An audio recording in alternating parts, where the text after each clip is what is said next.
लाईफमध्ये हा अनुभव एकदा ना एकदा घेतलाच पाहिजे. हाय गाईज, मी तृप्ती. आज आम्ही निघालो आहोत the last land of India म्हणजेच धनुषकोडीकडे. जाताना दोन्ही बाजूला समुद्र आणि मधून जाणारा रस्ता. हा नजारा शब्दात सांगणं खरंच कठीण आहे, कारण का हे सगळंच खूप भारी होतं.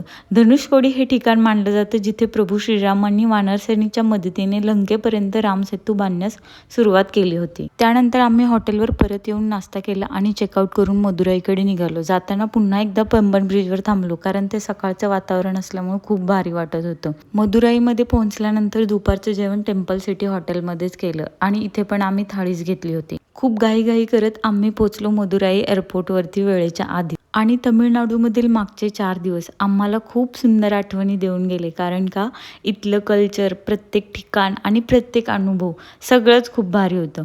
आणि अशाच खूप साऱ्या आठवणी घेऊन आम्ही निघालो घरी. आणि हां, या चॅनलला नक्की सबस्क्राईब करा आणि प्रत्येक डेचा मी लॉंग व्हिडिओ शेअर केला आहे, त्यामुळे तुम्ही नक्की बघा.